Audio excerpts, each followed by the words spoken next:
Hello guys, कैसे आप लोग। Welcome to Pathak classes. और आज का जो बेटा हम करने वाले हैं टॉपिक, ये कोई नया टॉपिक नहीं है। इसके ऊपर मैंने पहले एक वीडियो बना के रखा हुआ था, मैग्नेटिक फ्लक्स, जिसका बेसिक कॉन्सेप्ट्स मैंने समझाया था। आज का जो ये टॉपिक है, इसके ऊपर हम सिर्फ न्यूमेरिकल्स करेंगे, मैग्नेटिक फ्लक्स का सिर्फ न्यूमेरिकल्स करेंगे। ओके, अगर आपको कॉन्सेप्ट्स में थोड़ी दिक्कत होती है तो बेहतर है कि आप पहले वो वाला वीडियो देख लीजिए। उसका लिंक जो है मैंने डिस्क्रिप्शन बॉक्स में दे रखा है, उसको देखने के बाद तब इस वीडियो को देखिए, आपको क्लियर हो जाएगा। ठीक है, तो चलिए स्टार्ट करते हैं। मैं ज्यादा डिटेल में आपको नहीं समझाऊंगा, hoping that you know it already. Magnetic flux का बेसिक फॉर्मूला बेटा क्या होता है, बी डॉट ए, जो कि बी ए कॉस थीटा होता है। ओके, और थीटा बेटा यहां पे क्या होता है, आपके पास मान लीजिए कोई कॉइल है, मैग्नेटिक फ्लक्स ऐसे जा रहा है, तो कॉइल का जो एरिया वेक्टर है इधर के साइड, मतलब एन कैप इधर के साइड आएगा, उसके साथ मैग्नेटिक फील्ड जो एंगल बनाता है उसको कहा जाता है theta. This much you know. और ये वाला फॉर्मूला कब काम करता है बेटा, जब आपका मैग्नेटिक फील्ड क्या हो, यूनिफॉर्म हो। अगर यूनिफॉर्म ना हो, नॉन यूनिफॉर्म हो, तो उस केस में हम क्या करते हैं बेटा, इंटीग्रेशन लगाते हैं, इंटीग्रेशन लगाते हैं। दिस मच वी नो, है ना, चाहे एस लिखिए कि ए लिखिए। और अगर आपका सरफेस क्लोज्ड है तो वहां पे हम ऐसे क्लोज इंटीग्रल डालते हैं। This much you should know. अच्छा, तो अब हम स्टार्ट करते हैं इसका टॉपिक। करते करते एक दो चीज मैं और भी आपको समझा दूंगा। जैसे पहला क्वेश्चन आपके पास है कि आपके पास मान लीजिए कॉइल है, ठीक है, इसके थ्रू एक मैग्नेटिक फील्ड पास कर रहा है, जो कि मान लीजिए 5 × 10⁻³ टेस्ला है। ओके, ये ऑब्लिकली इंक्लाइंड है, तो आपका एरिया वेक्टर इस दिशा में है, क्योंकि आपका एन कैप इस दिशा में है। और मान लीजिए यहां पे उसने एंगल बना रखा है 60 डिग्री। ठीक है, तो आपको कैलकुलेट करना है, calculate flux through the surface. ठीक है, डायग्रामेटिकली मैं क्वेश्चन रख रहा हूं ताकि आपको कंफ्यूजन कम हो। अभी पूरा लिखूंगा क्वेश्चन, आप भी अननेसेसरी लिखोगे तो आपका टाइम वेस्ट होगा। अच्छा, फ्लक्स कैसे निकालना है। पहली बात तो बेटा ये देखो कि आपका मैग्नेटिक फील्ड जो है वो कांस्टेंट है, मतलब यूनिफॉर्म है कि नॉन यूनिफॉर्म है। ये यूनिफॉर्म है, कांस्टेंट है। तो कांस्टेंट है तो मैं बी डॉट ए का लगा सकता हूं। ठीक है, अच्छा, तो फ्लक्स का फॉर्मूला क्या हो जाएगा बेटा, बी डॉट ए। अब इसको आप खोल के देख सकते हो, बी ए कॉस थीटा। ओके, अच्छा, और एक चीज मान लीजिए कि आपका जो एरिया है, मतलब ये सर्कुलर जो लूप है, इसका रेडियस आप मान लीजिए 7 सेंटीमीटर। ठीक है, इसका रेडियस है 7 सेंटीमीटर। तो सर्कल है तो उसका एरिया कैसे निकलेगा बेटा, मैग्नेटिक फील्ड का वैल्यू क्या था, 5 × 10⁻³ ओके, अच्छा, एरिया का वैल्यू क्या आएगा, पाई आर स्क्वायर, है ना। तो पाई आर स्क्वायर, आर क्या है आपका बेटा, 7 सेंटीमीटर। पहली बात तो है सेंटीमीटर है तो उसको मीटर में कर रखिए, ये आपका आर हो गया, इसका स्क्वायर कीजिए।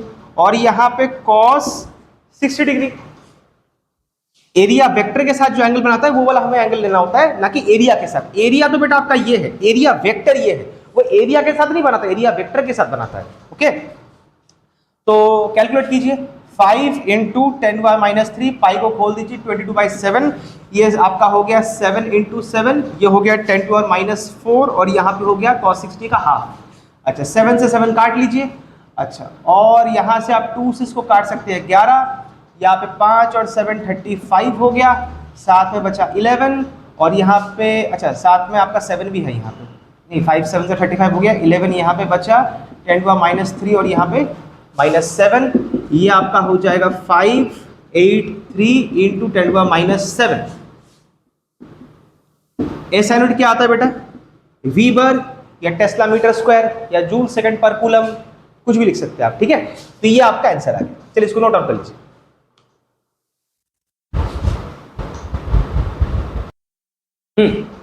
तो एक दूसरा क्वेश्चन करते हैं बेटा।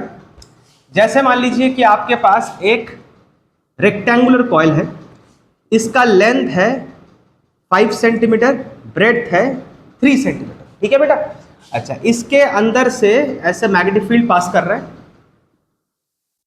ऑब्लिकली है, ऑब्वियस सी बात है। और मान लीजिए आपका एरिया है जो कि आपका L × B आएगा, और एरिया वेक्टर इधर के साइड जा रहा है। एरिया वेक्टर हमेशा सरफेस के ऊपर परपेंडिकुलर होता है, मतलब एन कैप का जो डायरेक्शन है वो इस दिशा में डायरेक्टेड है। और ये आपका एरिया वेक्टर माने एन कैप जो है मैग्नेटिक फील्ड के साथ आपका एंगल बना रहा है 53 डिग्री।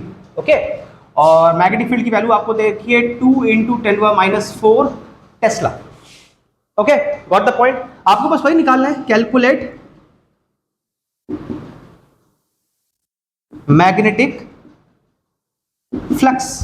ठीक है, ये आपका पहला पॉइंट है। अच्छा, फिर आपसे पूछा जा रहा है कि if the coil is rotated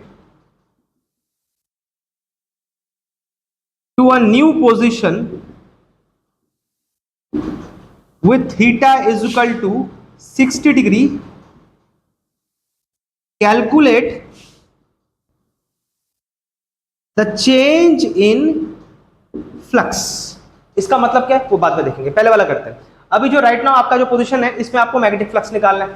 तो मैग्नेटिक फ्लक्स निकालने का फॉर्मूला क्या होता है बेटा, phi b b dot A. हाँ, लेकिन अगेन ये वाला फॉर्मूला हम तभी यूज करेंगे बेटा जब ये आपका क्या हो, यूनिफॉर्म हो, और ये यहां पे यूनिफॉर्म है तो हम काम करेंगे। ठीक है, अच्छा इसको आप खोल के लिख लीजिए, बी ए कॉस थीटा।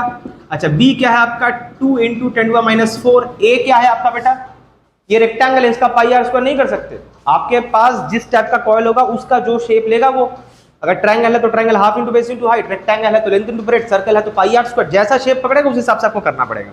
ये तो रेक्टेंगल है, लेंथ इंटू ब्रेड्थ करना पड़ेगा। तो लेंथ आपका कितना है 5 और ये कितना है 3, तो आपका 5, लेकिन सेंटीमीटर में बेटा, इसको मीटर में कन्वर्ट करना पड़ेगा। तो -2 और यहाँ पे 3, तो इसको भी कन्वर्ट कर लीजिए -2। और कॉस कितना है बेटा 53 डिग्री।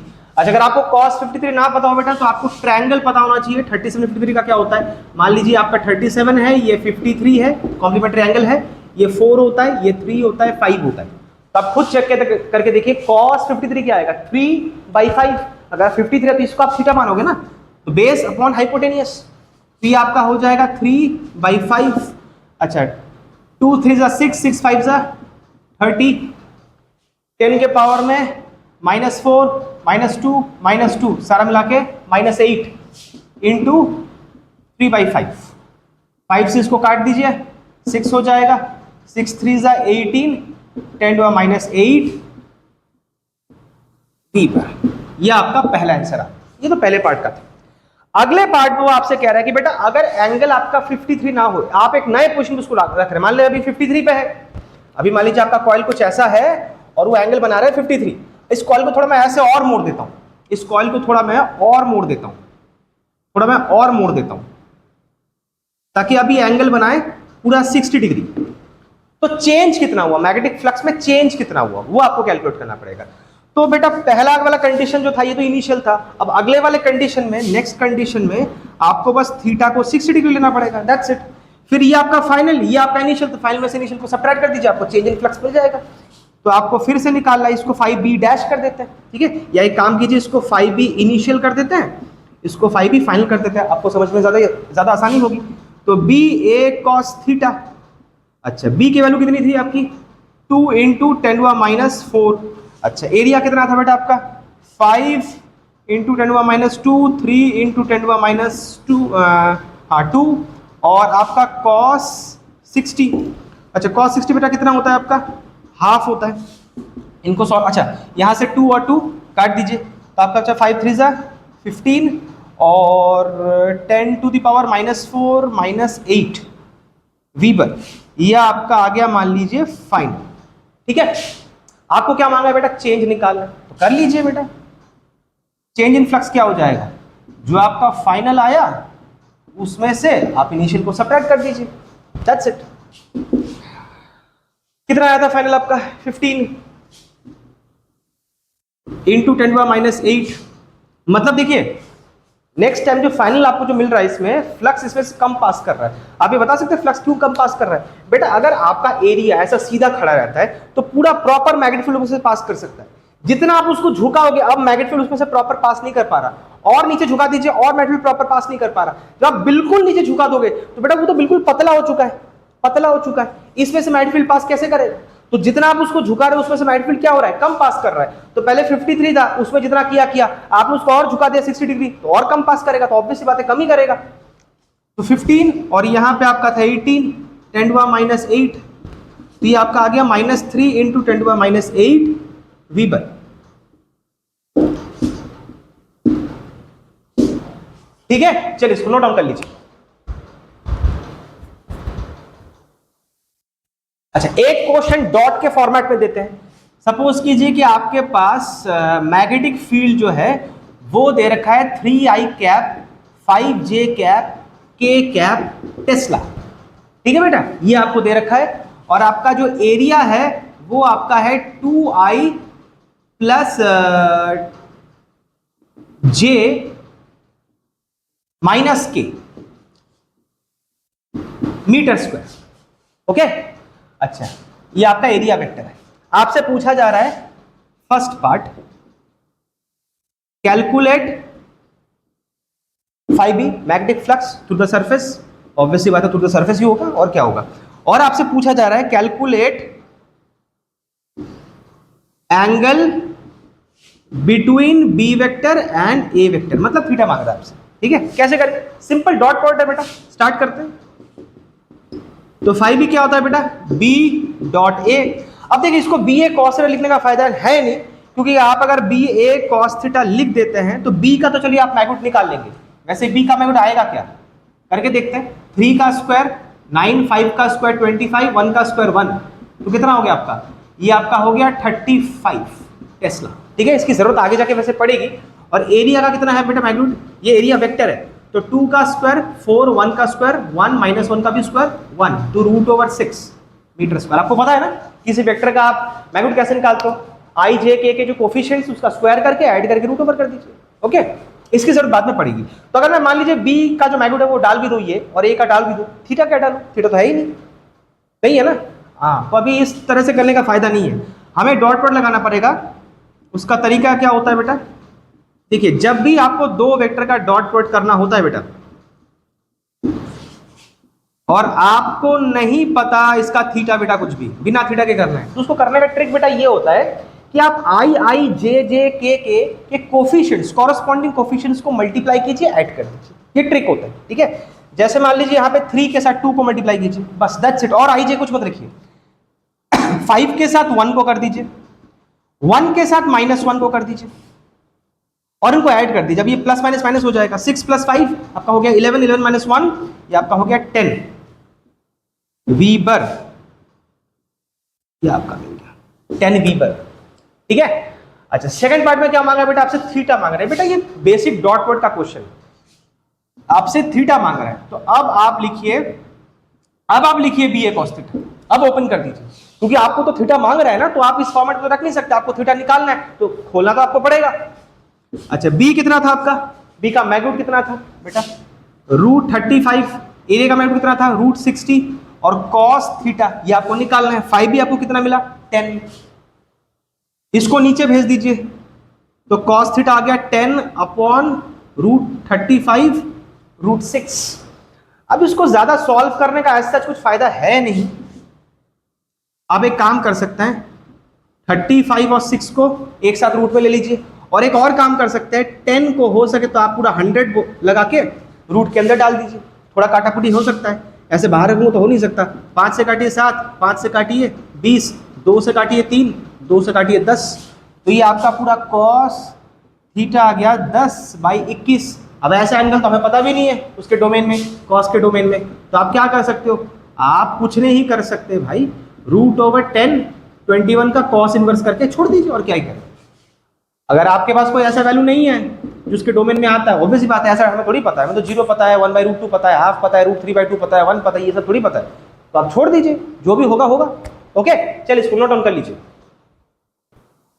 हाँ, तो नेक्स्ट क्वेश्चन बेटा आपके पास एक क्यूब है, 3 डायमेंशन का क्वेश्चन है, उसका एज है 5 मीटर, एक्स एक्सिस के अलॉन्ग एक यूनिफॉर्म मैग्नेटिक फील्ड भेजा जा रहा है, ये यूनिफॉर्म है ना, 500 गॉस का, और आपसे कहा जा रहा है कि calculate 5b through all the surfaces of the cube. कितने सर्फेसेस है बेटा, कितने फेस होते हैं, 6 होते हैं, है ना। अच्छा, इसको करने से एक भी चीज आपको मैं समझा देता हूं, काफी बच्चों ना ये ए वेक्टर का जो एन कैप होता है इसको लेके काफी कंफ्यूज रहते हैं। देखिए बेटा, आमतौर पे क्या होता है कि आपका जो सरफेस होता है ना बेटा, 2 टाइप का होता है, एक होता है ओपन, एक होता है मान लीजिए क्लोज्ड, ठीक है। एक सरफेस होता है ओपन, एक सरफेस होता है क्लोज्ड। अब आपके पास अगर सरफेस ओपन है, क्लोज के अंदर क्या होता है, जैसे मान लीजिए ये क्यूबॉइड आ गया, क्यूब हो गया, स्फेयर हो गया, कोई आपका कोन हो गया, चारों तरफ से बंद है। अब अगर मान लीजिए आपका सरफेस ओपन है, तो बेटा आप एन कैप इधर भी दे सकते हो, इधर भी दे सकते हो, आपके पास दोनों तरफ से छूट होती है। आमतौर पे बेटा क्या होता है, अब ये डिपेंड करता है राइटर टू राइटर। आमतौर पर बेसिकली क्या प्रेफर करता है कि जिधर के साइड ऑब्जर्वर होता है, मान लीजिए अगर ऑब्जर्वर इधर का साइड है तो मैं मान के चलता हूं कि एरिया वेक्टर का डायरेक्शन इधर के साइड है, और अगर मान लीजिए ऑब्जर्वर इधर के साइड है तो मैं मान के चलता हूं कि एरिया वेक्टर का डायरेक्शन इधर के साइड है, इनके इधर के साइड है।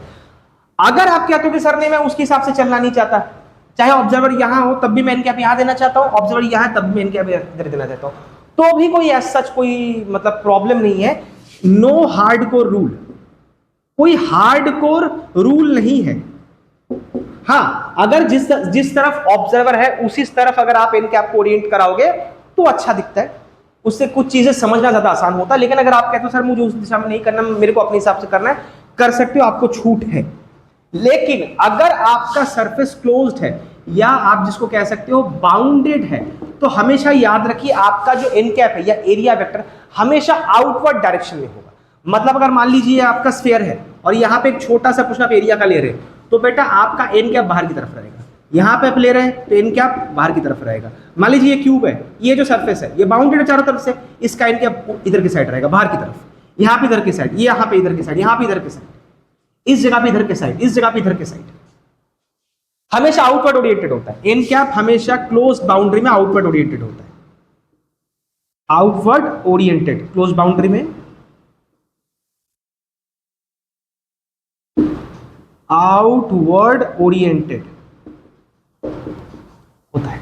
ठीक है, अच्छा, इस क्वेश्चन के थ्रू मैं आपको और एक चीज समझाना चाहता हूं, वो मैं क्वेश्चन के एंड में ही आपको बताऊंगा। इस चीज को ध्यान में रखिए कि एक्चुअली जब हम फ्लक्स निकालते हैं थ्रू अ क्लोज सरफेस, ठीक है, थ्रू अ क्लोज सरफेस, आमतौर पे बेटा क्या होता है, उसका टोटल जो मैग्नेटिक फ्लक्स होता है ना, टोटल मैग्नेटिक फ्लक्स जो होता है एक क्लोज बाउंड्री के थ्रू अगर आप फ्लक्स निकालते हैं, वो देखा गया है मोस्ट ऑफ द टाइम हमेशा ही जीरो ही होता है। इसको एक्चुअली हम गॉस थ्योरम ऑफ मैग्नेटिज्म भी कहा जाता है, गॉसेस थ्योरम ऑफ मैग्नेटिज्म भी कहा जाता है। ठीक है, मतलब आपका फाई अगर मान लीजिए आप क्लोज सरफेस पे कर रहे हैं और अगर मान लीजिए यूनिफॉर्म होता है तो आप यहां पे उसको ऐसे दिखाते हो, ये बेसिकली जीरो ही होता है। तो अगर मान लीजिए आप कंपटीशन के लिए प्रिपेयर कर रहे हैं, अगर आपको दिख जाए कि कोई क्लोज सरफेस है और आपसे पूछा कि उसमें से एक मैग्नेटिक फील्ड पास कर रहा है, चाहे यूनिफॉर्म हो कि नॉन यूनिफॉर्म हो, क्या होगा आपका फ्लक्स, तो आप बिना सोचे आप लिख दीजिए जीरो। अभी मैं यहाँ पे इस क्वेश्चन आपको करके दिखा रहा हूँ, ये गॉसेस लॉ ऑफ मैग्नेटिज्म भी कहा जाती है, गॉसेस थ्योरम ऑफ मैग्नेटिज्म भी कहा जाता है। इससे कुछ बातें समझ भी आती है, वो भी मैं आपको बता दूंगा। देखो पहले बात तो कितने फेसेस है, 6 फेसेस है ना। अब देखिए यूनिफॉर्म का केस है, तो आपको अगर 5b निकालना है तो 6 फेसेस से देखना पड़ेगा। अब ये क्लोज्ड आपका बाउंड्री है, क्लोज बाउंडेड सरफेस है, तो अभी मैंने आपको क्या बोला, एन कैप यहाँ पे आप चूज नहीं कर सकती, मैं किधर भी ले लूँ, आपको आउटपुट लेना पड़ेगा। मान ली ये वाला जो सरफेस है इसका इधर के साइड है, बाहर के साइड, तो अच्छा इस सरफेस का एरिया क्या आएगा बेटा, वैसे देखो आपके 6 फेसेस है, सारे फेसेस आपके स्क्वायर ही है, तो स्क्वायर का एरिया कितना होता है, एज का स्क्वायर मतलब साइड का स्क्वायर, तो आपको कितना मिल जाएगा 25 स्क्वायर। तो आप किधर से भी देखो आपको एरिया क्या मिल रहा है, 6 फेसेस में 25 मीटर स्क्वायर मिल रहा है। तो फ्लक्स अगर मान लीजिए मैं इस सरफेस का निकाल रहा हूं तो उसमें आप क्या लिखोगे, बी ए कॉस, मैग्नेटिक फील्ड इस दिशा में है, एन कैप भी इस दिशा में, तो आप क्या लिखोगे कॉस 0। ठीक है, अच्छा अगर मैं इस सरफेस की बात करूं पीछे वाले, इसमें से एन कैप किधर के साइड जाएगा, इधर के साइड, क्योंकि अभी मैंने क्या बोला आउटवर्ड ओरिएंटेड होएगा। जब क्लोज बाउंड्री होता तो वहां पे आउटवर्ड ओरिएंटेड ही लेना पड़ेगा आपको, एन कैप वहां पे आपके पास चॉइस नहीं है। तो एन कैप इधर के साइड, बी वेक्टर इधर के साइड, तो आप क्या लोगे बी ए कॉस 180। ठीक है, और ये एरिया सेम ही रहेगा कि ये भी वही स्क्वायर है 25 का, ये भी वही स्क्वायर है 25 का, बी ए भी आपका सेम ही रहेगा। अब आपके 4 फेसेस है, कौन से 4 फेसेस बेटा, ऊपर का, इधर का, ऊपर का, पीछे का, नीचे का और सामने का। अब ध्यान से देखो इस वाले सरफेस में एन कैप बाहर के साइड है, ऊपर के साइड है, और बी वेक्टर इधर के साइड है, तो बीच में एंगल कितना आ रहा है 90 डिग्री। तो आप क्या लोगे बी ए कॉस 90 डिग्री। अगर आप पीछे वाले सरफेस की बात करते हो, पीछे वाले सरफेस की बात करते हैं, जैसे मान लीजिए अगर मान लीजिए क्यूबॉइड है, डस्टर है, क्यूबॉइड है, मान लीजिए हमने अभी ये वाला देखा, तो पीछे वाला उसमें कैसे निकलेगा, ऐसे ही निकलेगा, इधर से भी ऐसे निकलेगा, इधर से ऐसे निकलेगा, सब आउटपुट होता, तो इधर से पीछे से ऐसे निकल रहा है, ऐसे निकल रहा है, और मैग्नेटिक फील्ड इधर से जा रहा है, वो ऐसे जा रहा है इनके आप, और मैग्नेटिक फील्ड इधर के साइड है, तो बीच में एंगल क्या है 90 डिग्री अगेन, तो आपका क्या आ जाएगा बी ए कॉस 90। अगर मैं नीचे वाले सरफेस की बात करूं, यहां पे भी एन कैप नीचे के साइड है, तो cos 90 क्योंकि मैग्नेटिक फील्ड इस दिशा में है। और अगर ये जो सामने वाला सरफेस है इसमें से भी ऐसे आ रहा है और बी इधर के साइड है, एंगल कितना बन रहा है 90। देखिए कितने फेसेस हो गए आपके, 1 2 3 4 5 6। ये cos 90 आपका बेटा 0 होता है, तो बेटा ये तो खत्म खत्म है। अच्छा प्रोफेसर आप बी और ए की वैल्यू को डाल क्यों नहीं रहे, क्या जरूरत क्या है? जब आपको वैसे ही बात समझ आ रही तो एनालिसिस आप डाल क्यों रहे हो? cos 0 क्या है आपका 1 होता है, तो ये प्लस बी हो गया। cos 180 क्या होता है -1, तो माइनस बी हो गया, बाकी सब तो खत्म है, तो ये भी खत्म है। लो खत्म हो गया भाई। मतलब मुझे बी और ए को जानने की भी जरूरत नहीं थी, ध्यान से बात को समझिए, मुझे बी और ए को जानने की जरूरत नहीं थी। चलो इन्होंने फॉर्मेलिटी के लिए दे रखा है, अगर आप यहाँ पे बी ए डाल भी देते तो क्या ही उखाड़ लोगे आप कहोगे सर आपने यहाँ पे बी को यहाँ पे गॉस में है, आपने कन्वर्ट वगैरह नहीं किया। हाँ मैं कन्वर्ट कर भी देता, 1 गॉस होता है 10⁻⁴ टेस्ला, चलो कर दो। तो ये आपका जो बी है 500 है, इंटू 10⁻⁴ करना पड़ता, तो 5 × 10⁻² हो जाता, टेस्ला में आ जाता। अच्छा टेस्ला में मैंने कन्वर्ट कर दिया, यहाँ पे डाल दिया 5 × 10⁻² मतलब 0.05 इंटू आप 25 कर दो, कर भी दिया, करके क्या उखाड़ लेता। यहाँ पे आप लिख लो 5 × 10⁻², उसके साथ 25 मल्टीप्लाई कर रहे हो तो 125, और यहाँ पे भी आपका आता 125 - 10⁻², तो कटना ही तो था, तो वैल्यू डाल के भी मैं क्या ही उखाड़ लूंगा। तो अगर यहाँ पे कुछ दे भी रखा है तो देने दो।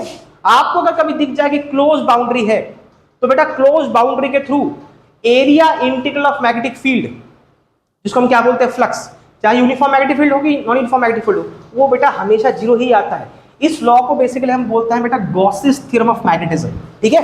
वैसे ये आज के टॉपिक के अंदर तो नहीं आता, लेकिन आपको एक चीज मैं समझा भी देता हूं कि गॉसिस थ्योरम ऑफ मैग्नेटिज्म से आपको एक चीज कमाल की बात समझ आती है।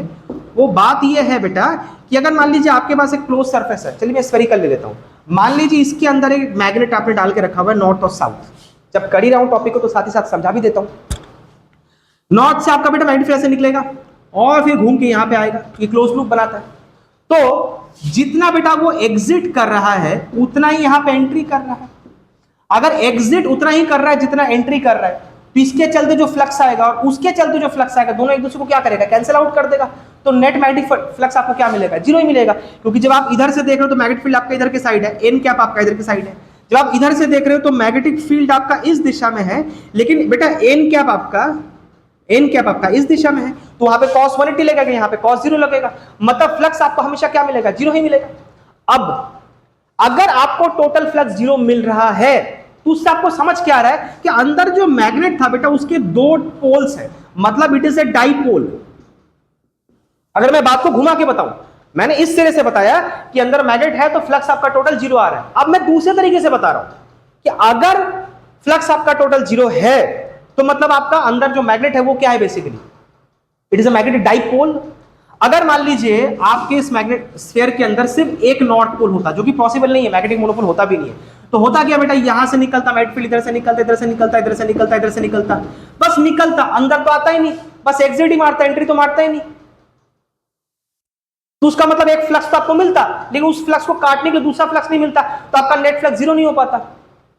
लेकिन हमें क्या पता चल रहा है कि नेट फ्लक्स हमेशा क्लोज बाउंड्री में क्या होता है, 0 होता है। तो अगर नेट बाउंड्री में नेट फ्लक्स आपका 0 हो रहा है, उसका मतलब आपको क्या समझ आ रहा है बेटा, कि आपका जो मैग्नेट है वो हमेशा क्या होता है बेटा, वो डाइपोल में एग्जिस्ट करता है, मैग्नेटिक मोनोपोल एग्जिस्ट नहीं करता। क्योंकि अगर मैग्नेटिक मोनोपोल एग्जिस्ट करता तो आपका फ्लक्स 0 नहीं आता, लेकिन फ्लक्स हमेशा क्लोज बाउंड्री में 0 आता है। तो अगर हमेशा 0 आ रहा है उसका मतलब क्या, मोनोपोल एग्जिस्ट ही नहीं करता। इसका मतलब है मैग्नेटिक मोनोपोल्स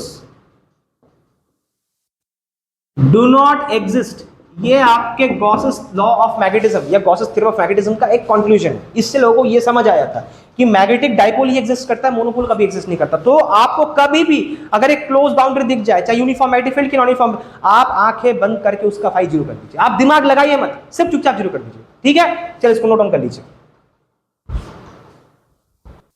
हाँ, तो अगला क्वेश्चन है, आपके पास एक सोलिनॉइड है जिसका रेडियस है 2 सेंटीमीटर, करंट है 5 एम्पियर, लेंथ है आपका 1 मीटर, मतलब यहां से 1 मीटर लेंथ है और इसमें 1000 टर्न्स है, ठीक है। अब बेटा हमें पता है कि एक अच्छा, इसमें से मैग्नेटिक फील्ड कैसे पास करेगा बेटा, अंदर से बिल्कुल स्ट्रेट ऐसे पास करता है। अगर मान लीजिए ये वाला साइड आपका नॉर्थ एक्वायर कर रहा है और ये वाला साइड अगर आपका साउथ एक्वायर कर रहा है, वो तो डिपेंड करता है आपने टर्न्स कैसे लिया है, ऐसे लिया है कि ऐसे लिया है, ठीक है, जैसे भी लिया। हमें पता है मैग्नेटिक फील्ड का फॉर्मूला क्या होता है बेटा, म्यू नॉट एन आई। एक सॉलिनॉइड के अंदर जो मैग्नेटिक फील्ड होता है उसका फॉर्मूला क्या होता है, म्यू नॉट एन आई। अगर कोई अंदर मटेरियल ना हो तो म्यू नॉट ही होगा, कोई मटेरियल हो कोर मटेरियल तो आपको उसके साथ म्यू आर भी मल्टीप्लाई करना पड़ता है ना। ये सब आपको पता होना चाहिए मैग्नेटिज्म का। और ये स्मॉल एन क्या होता है बेटा, number of turns per unit length. और बेटा ये जो फॉर्मूला होता है ये इनसाइड का होता है, आउटसाइड बेटा आप कुछ भी कर लो, कहीं पे भी करो, आपको जीरो टेस्ट लाइन मिलता है। Outside of solenoid magnetic field is always zero. आपसे पूछा जा रहा है बेटा कि calculate flux for a circular surface of radius 1 centimetre held perpendicular to the axis of solenoid inside and outside. इसका मतलब क्या हुआ बेटा, इसका मतलब हुआ बेटा कि आपका मान लीजिए सोलेनॉइड ऐसा है, 2 सेंटीमीटर का उसका रेडियस है, ये मान लीजिए इसका एरिया है, 2 सेंटीमीटर का रेडियस है इसका। चलिए आपका बाउंड्री यहां से यहां तक का है। अब इसके अंदर आपको एक सर्कुलर एरिया लेना पड़ेगा जिसका रेडियस क्या हो, 1 सेंटीमीटर हो, और वो आपका जो सर्कुलर एरिया है सोलेनॉइड का जो एक्सिस है उसके साथ परपेंडिकुलर है। मतलब वो मुद्दे की बात ये बोलना चाहता है कि ये आपका जो एरिया वेक्टर है उसका एन कैप इधर की साइड है, और हमें तो पता ही है मैग्नेटिक फील्ड इस दिशा में जा ही रहा है, तो आपका थीटा कितना हो जाएगा, 0 डिग्री। अच्छा, आपको एरिया कितना लेना पड़ेगा बेटा, देखो ये पूरा एरिया का जो रेडियस है वो तो 2 सेंटीमीटर है, लेकिन अभी आपको कितने के लिए बात कर रहा है, 1 सेंटीमीटर के लिए बात कर रहा है, तो आपको उतना लेना पड़ेगा। तो एरिया कितना आ जाएगा आपको, पाई 1 स्क्वायर, लेकिन हाँ रेडियस आपका कितना सेंटीमीटर में है, तो आपको इसको 10⁻² करना पड़ेगा स्क्वायर, तो पाई 10⁻⁴ मीटर स्क्वायर। आप फाई निकालिए, फाई का फॉर्मूला क्या आएगा, बी ए कॉस थीटा। अच्छा, और एक चीज आपको बी भी निकाल के रखना पड़ेगा, बी का वैल्यू है mu naught n i, n को आप लिख सकते हो capital n by l into आई।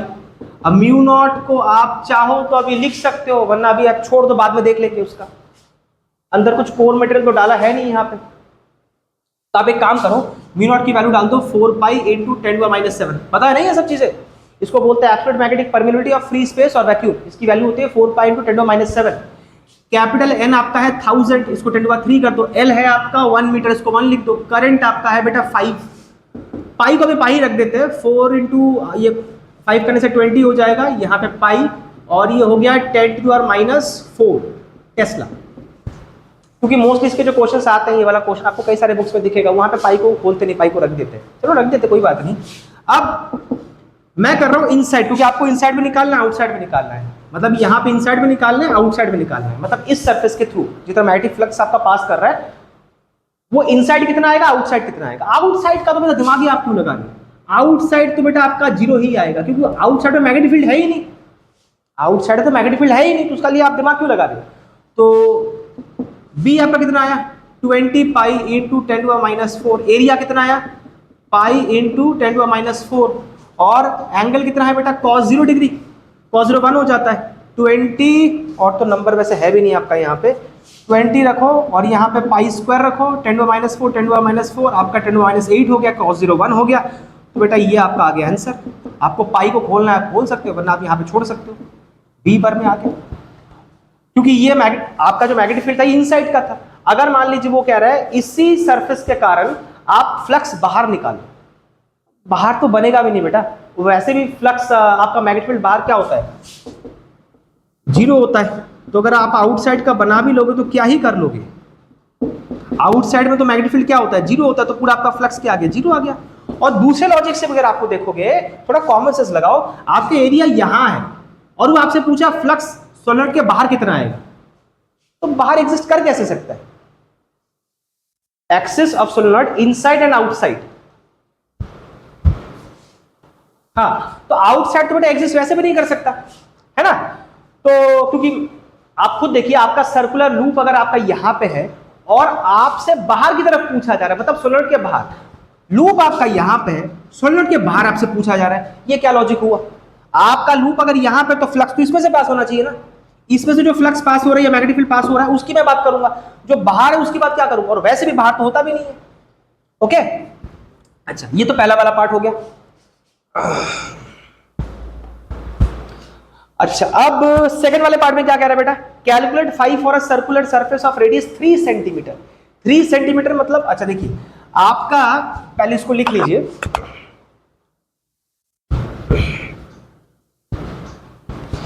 आपका मान लीजिए सोलेनॉइड का ये बाउंड्री है, ऐसे करके आ रहा है, आपको सर्कुलर लूप लेना है जिसका रेडियस है 3 सेंटीमीटर। बेटा इसका रेडियस तो 2 था, अगर आप 3 ले रहे हो मतलब आपका सर्कुलर लूप तो इससे बड़ा आ गया, इससे बड़ा आ गया, है ना।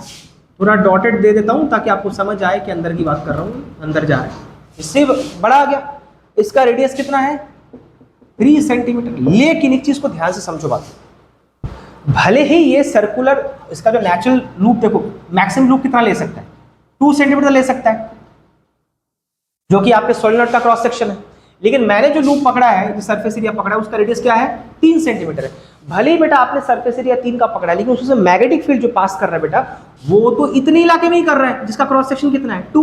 मतलब इसको अगर आप फ्रंट व्यू से देखोगे, भले ही आप पूरा रेडियस ले रहे हो 3 सेंटीमीटर का, लेकिन पास तो मैग्नेटिक फील्ड उसमें से, अगर मान लीजिए मैग्नेटिक फील्ड की बात करें, मैग्नेटिक फील्ड तो सिर्फ 2 सेंटीमीटर का जो क्रॉस सेक्शन है, डॉट का मतलब होता है पेज के बाहर आना, ठीक है। मैग्नेटिक फील्ड तो सिर्फ इतने से पोर्शन से ही पास कर रहा है, इस जगह पे तो पास कर भी नहीं रहा, मतलब ये जो जगह है बाहर के साइड, इसमें तो कर भी नहीं रहा, इतना बड़ा सरफेस है, लेकिन कर तो इतने से में ही रह रहा है जिसका रेडियस क्या है 2 सेंटीमीटर। तो इवन अगर उसने 3 सेंटीमीटर दे भी दिया है तो क्या करना है, आपको लेना 2 सेंटीमीटर ही है। यही इस क्वेश्चन का यूएसपी है, ट्रिक है कि वो कंफ्यूज करने के लिए आपको बोल तो रहा है कि सर्कुलर लूप आपका 3 सेंटीमीटर का है, लेकिन आप जब आप लोगे तो आपको बेटा 2 सेंटीमीटर का लेना पड़ेगा, क्योंकि 2 सेंटीमीटर से बियॉन्ड अगर जाओगे, 2 सेंटीमीटर के रेडियस से बियॉन्ड का कुछ आप लूप लोगे, उस इलाके में तो मैग्नेटिक फ्लक्स पास ही नहीं करेगा। समझ बात को। तो इसका मतलब है आपको लेना एरिया 2 सेंटीमीटर वाले रेडियस का ही है, मतलब पाई 2 इंटू 10⁻² का स्क्वायर।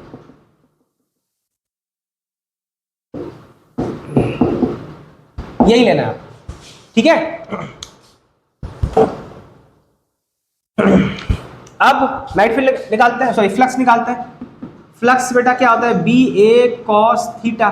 थीटा बेटा यहाँ पे क्या आएगा 0 ही आएगा, इधर की तरफ एन कैप है, मैग्नेटिक फील्ड इधर की साइड ही है, क्योंकि आपका जो सरफेस है वो बोला गया है कि आपके एक्सिस के परपेंडिकुलर, मतलब सोलेनॉइड के एक्सिस के परपेंडिकुलर, सोलेनॉइड के एक्सिस के अलोंग आपका मैग्नेटिक फील्ड पास कर रहा है, और एन कैप इधर की साइड है, तो cos 0 हो गया 1। बी क्या लिखोगे बेटा, बी आपका आया था, अच्छा हमने निकाला था ना, सॉरी मैं मिटा दिया, बी था आपका mu naught n i, n आपका था n/l, ये आपका था 4 पाई इंटू 10⁻⁷, एन है 10⁻3, करंट है आपका 5 वो 1, तो बी आपका था 20 पाई इंटू 10⁻⁴, और ए कितना आ रहा है बेटा, ए अगेन आपका पाई इंटू 4 इंटू 10⁻⁴ ही आ रहा है। मैं 3 का नहीं ले सकता रेडियस, कि 3 का अगर दे भी रखा हो, पास तो 2 वाले सेंटीमीटर वाले क्रॉस सेक्शन ही कर रहे हैं ना, उसके बियॉन्ड तो वो कर भी नहीं रहा। 4 इंटू 20 80 पाई स्क्वायर 10⁻⁸ वीबर, ठीक है। इसका वैसे आउटसाइड का पूछा नहीं, अगर आउटसाइड का पूछता सोलेनॉइड के बाहर का वो तो वैसे भी 0 ही आता, ठीक है। तो फर्स्ट पार्ट हो गया, सेकंड पार्ट हो गया, फिर इसको लिख लीजिए।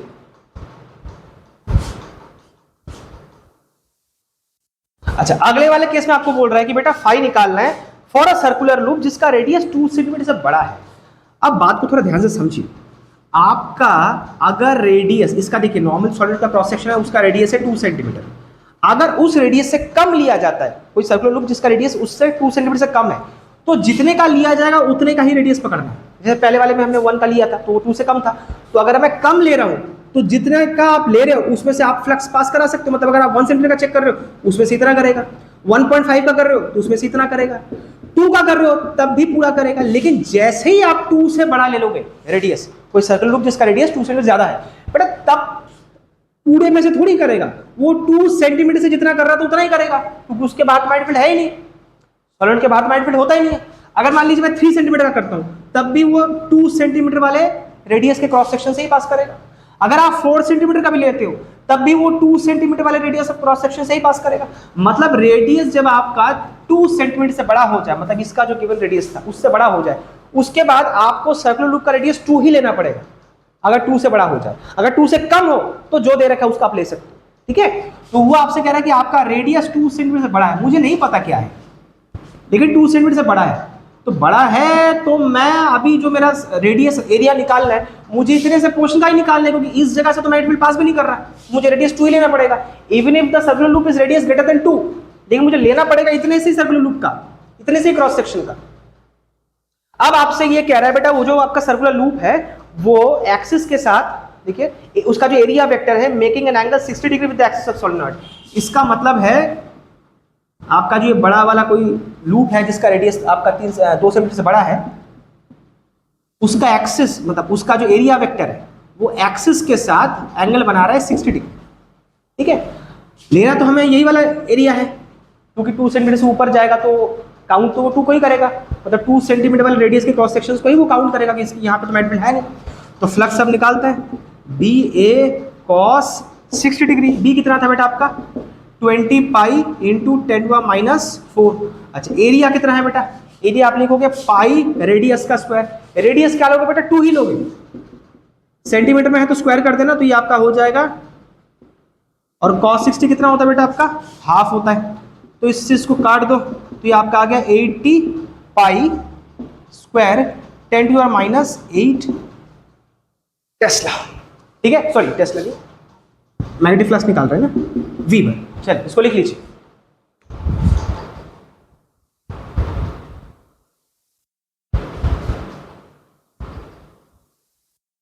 अच्छा आखिरी वाला पार्ट बिल्कुल आसान है, उसमें कह रहा है कि आपका ये आपका सोलेनॉइड था, उसमें कोई सर्कुलर लूप है जिसको आपने लेटा के रखा हुआ है ऐसे पैरेलल, मतलब एक्सिस के पैरेलल रखा है। ये तो बस बिल्कुल आसान है। एन के आप ऊपर के साइड है, मैग्नेट इस दिशा में है, दोनों कुछ एंगल क्या है 90 डिग्री cos 90 क्या होता है 0 होता है। सिंपल सा लॉजिक। इसमें सॉल्व भी क्या करना है, cos 90 0 होता है, तो फ्लक्स आपका क्या आ गया 0 आ गया, खत्म। ठीक है, इसको नोट डाउन कर लीजिए। हाँ तो अगला क्वेश्चन क्या है बेटा, आपके पास एक टोरॉइडल सोलिनॉइड है बेटा, ये एक टोरॉइडल सोलिनॉइड है।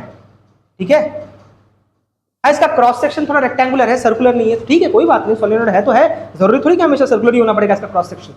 अब बेटा इसमें करंट फ्लो कर रहा है, करंट है आपका आई, नंबर ऑफ टर्न्स है कैपिटल एन, इनर रेडियाई है आपका स्मॉल आई, मतलब यहां से अगर एक्सिस से देखो तो आउटर रेडियाई आपका कैपिटल बी है, हाइट इसका एच है, हाइट इसका एच है, और आपसे कहा जा रहा है कि इसके अंदर से फ्लक्स कितना पास करेगा।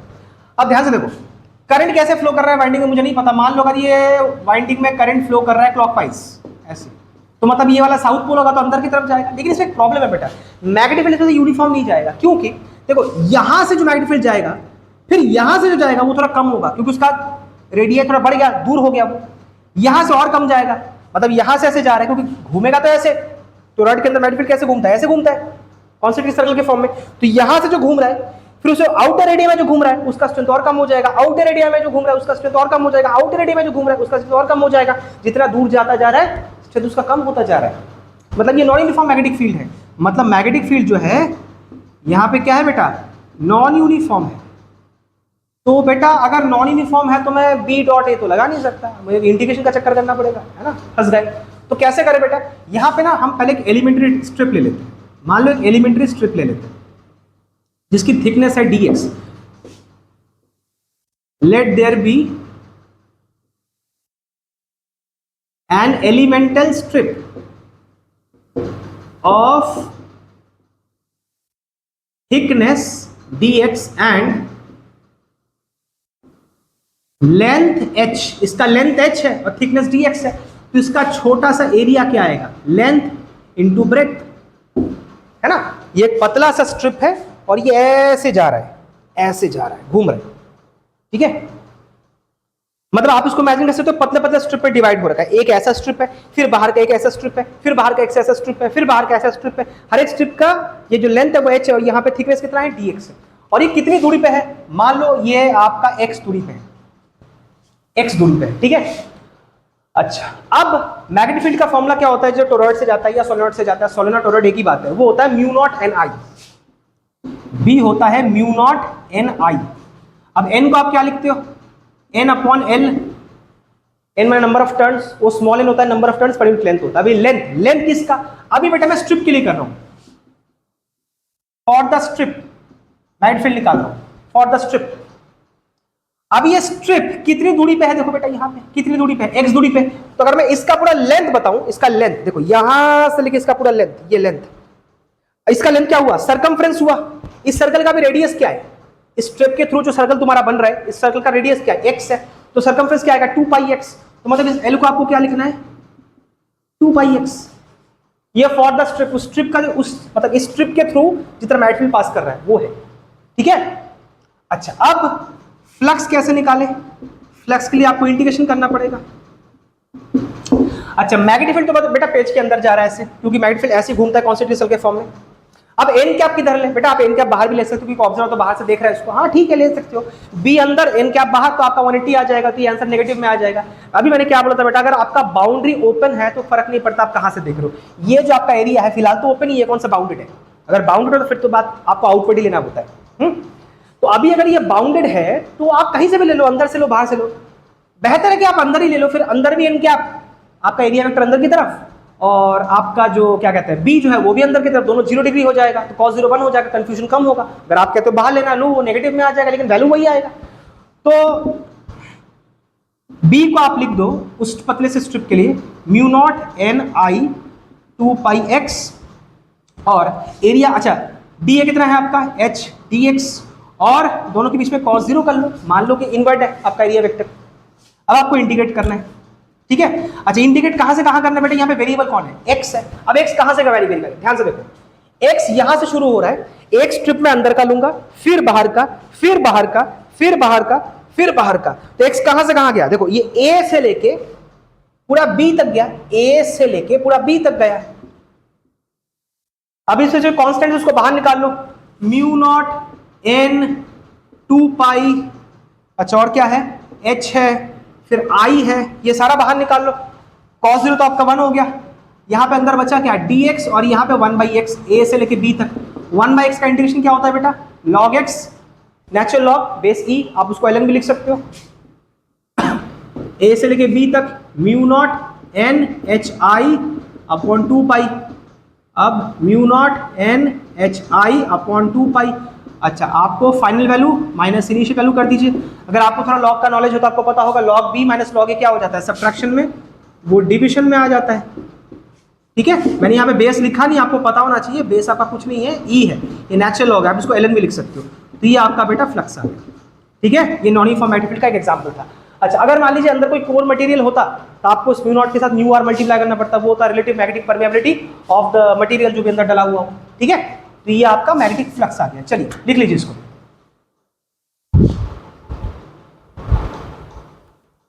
अच्छा, तो बेटा नेक्स्ट क्वेश्चन है, ये जेई मेंस का ही क्वेश्चन है, बड़ा अजीब सा क्वेश्चन है। देखो, आपके पास एक कॉइल है जो जिसमें से एक आर भी पास कर रहा है, एक्सटर्नल रेजिस्टेंस है। अब इस कॉइल का जो ऊपरी पार्ट है ना बेटा, वो देखो ऐसे जा रहा है, रॉड जैसा है, ऊपर से ये रॉड ऐसे घूम रहा है, फिर ऐसे सीधा जा रहा है, और इसको आप एक हैंडल से ऐसे मोड़ सकते हो, ऐसे घुमा सकते हो।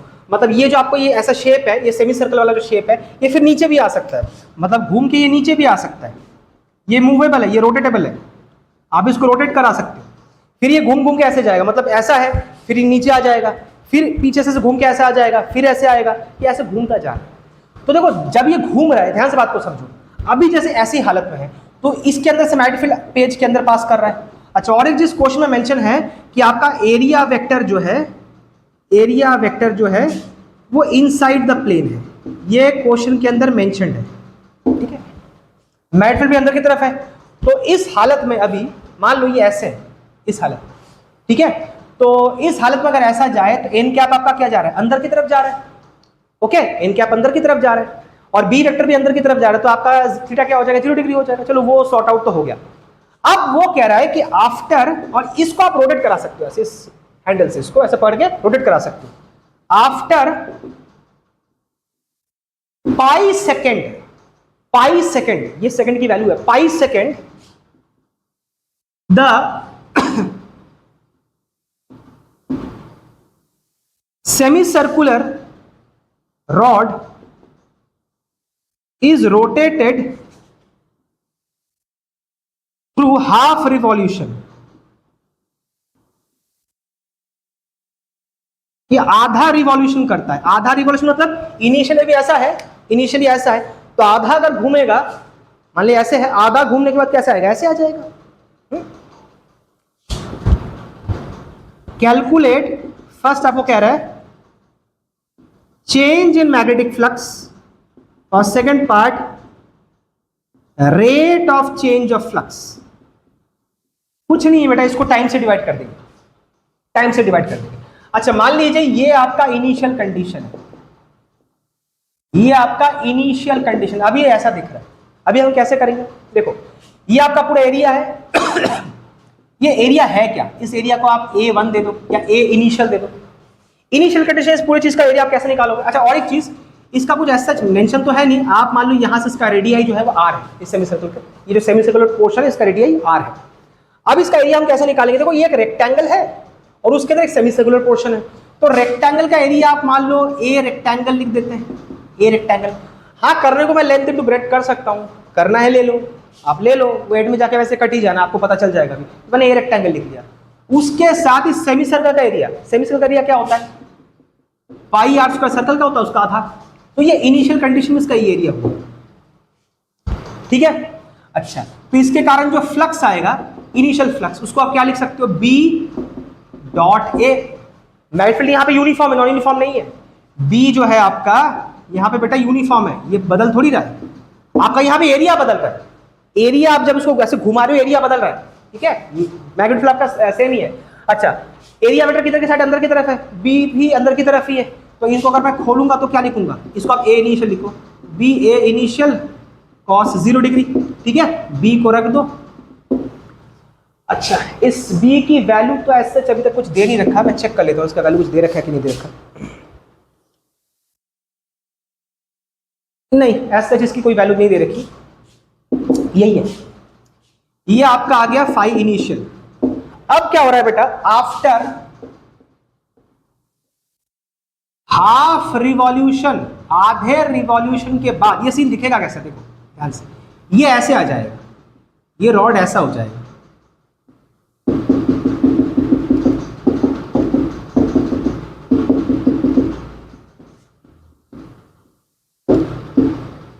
रॉड ऐसे हो जाएगा। अब ये जो एरिया है इसका आप फाइनल एरिया कह सकते हो, ये फाइनल एरिया, इसको क्या आप कैसे लिख सकते हो, कैसे निकालोगे, इस रेक्टेंगल में से, जो रेक्टेंगल का एरिया था उसमें से आपको इस सेमी सर्कल का एरिया क्या करना पड़ेगा, सबट्रैक्ट करना पड़ेगा। पिछली बार आपका एरिया ये था, इस बार एरिया आपका ये है, तो आपको रेक्टेंगल में से सेमी सर्कल को क्या करना पड़ेगा, सबट्रैक्ट करना पड़ेगा, तो half minus half R square करना पड़ेगा, ये आपका एरिया फाइनल। आपका जो फाइनल जो क्या कहते हैं मैग्नेटिक फील्ड आपका वही रहेगा, मैग्नेटिक फील्ड को चेंज नहीं आ रहा, ठीक है। तो फाइनल जो आपका फ्लक्स है उसको आप क्या लिखोगे, B डॉट A फाइनल, क्योंकि बदल तो यहाँ पे A रहा है ना, मैग्नेटिक फील्ड तो फिक्स्ड है। अगेन cos 0, मैग्नेटिक फील्ड अंदर की तरफ, एरिया वेक्टर अंदर की तरफ, तो इसको आप BAF cos 0 डिग्री, वो आपका 1 हो जाएगा। और एरिया फाइनल, चलो अभी एरिया फाइनल रख देते हैं, बाद में देख लेंगे, बाद में पुट कर दूंगा, यहाँ पे मैं रखा हुआ था, बाद में पुट करेंगे। अभी आपको चेंज क्या करना है बेटा, चेक क्या करना है, फ्लक्स का चेंज चेक करना है। तो change in flux, first part में क्या मांगा है, चेंज इन फ्लक्स, तो चेंज इन फ्लक्स क्या हो जाएगा, phi final minus phi initial. Phi final क्या है आपका, BAF और यहाँ पे BAI, दोनों में से आप B कॉमन निकाल लो, तो AF माइनस AI, ठीक है। अब यहां पर लिख दो, AF की वैल्यू कितनी थी बेटा, AF A rectangular minus half pi R square final, और इनिशियल क्या था बेटा आपका, ये था, मतलब माइनस A रेक्टेंगुलर। अच्छा इसका भी एक माइनस था, बाहर का माइनस इस माइनस को क्या कर देगा, प्लस कर देगा। अब देखो A रेक्टेंगल क्या हुआ, कट गया ना, तभी मैंने बोल रहा था कि उसको लिखने की जरूरत नहीं है, वो एंड में जाके वैसे ही कटना है, उसमें L और B लेने की जरूरत नहीं थी। अब माइनस हाफ पाई R स्क्वायर, और यहाँ पे आपका, एक मिनट रुको, ये आपका, हाँ एक सेकंड, यहां पे आपका, एक मिनट, इनिशियल आपका क्या था बेटा, A रेक्टेंगल पर प्लस हाफ था। अच्छा अंदर अगर प्लस था तो बेटा ये माइनस हो जाएगा, माइनस हो जाएगा, तो बेटा फिर ये वाला तो कट जाएगा, माइनस हाफ पाई R स्क्वायर, माइनस हाफ पाई R स्क्वायर आपका हो जाएगा minus pi R square, minus को बाहर निकाल दो, तो ये आपका आ जाएगा चेंज इन फ्लक्स, ठीक है। अच्छा सेकंड पार्ट में आपसे क्या पूछा गया था बेटा, rate of change of flux पूछा गया था, मतलब delta phi b upon delta t. मान लो बेटा ये वाला जो पहला कंडीशन था ये T1 is equal to 0 second पे हुआ था, और ये जो सेकंड कंडीशन हुआ ये T2 is equal to pi second पे हुआ। उसने बोला था ना हाफ रिवॉल्यूशन में कितना टाइम लगेगा, पाई सेकंड, हाफ रिवॉल्यूशन पाई सेकंड के बाद जा रहा है, तो इसको आप T2 माइनस T1 मतलब पाई माइनस 0 पाई हो जाएगा। ये आपका minus b pi r square, यहाँ पे पाई पाई पाई कट गया तो माइनस बी आर स्क्वायर। अच्छा इसका एसड बेटा वीबर में आएगा और इसका क्या हो जाएगा वीबर पर सेकेंड, ठीक है, minus b r square weber per second. Okay चलिए इसको लिख लीजिए। हाँ तो बेटा अगला क्वेश्चन है, आपके पास एक लॉन्ग कॉपर वायर है, ठीक है बेटा, ये कॉपर वायर है, इसको थोड़ा मैग्नीफाई करके दिखा रहा हूं। उसमें से करंट फ्लो कर रहा है आई, स्मॉल आई, किस दिशा में, डायग्राम में दे रखा है, इस दिशा में करंट फ्लो कर रहा है।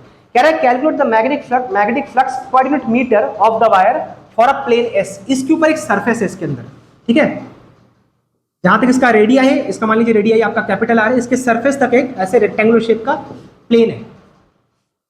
इसके थ्रू कितना मैग्नेटिक फ्लक्स पास करेगा per unit metre, per unit length के लिए inside the wire as shown in the figure.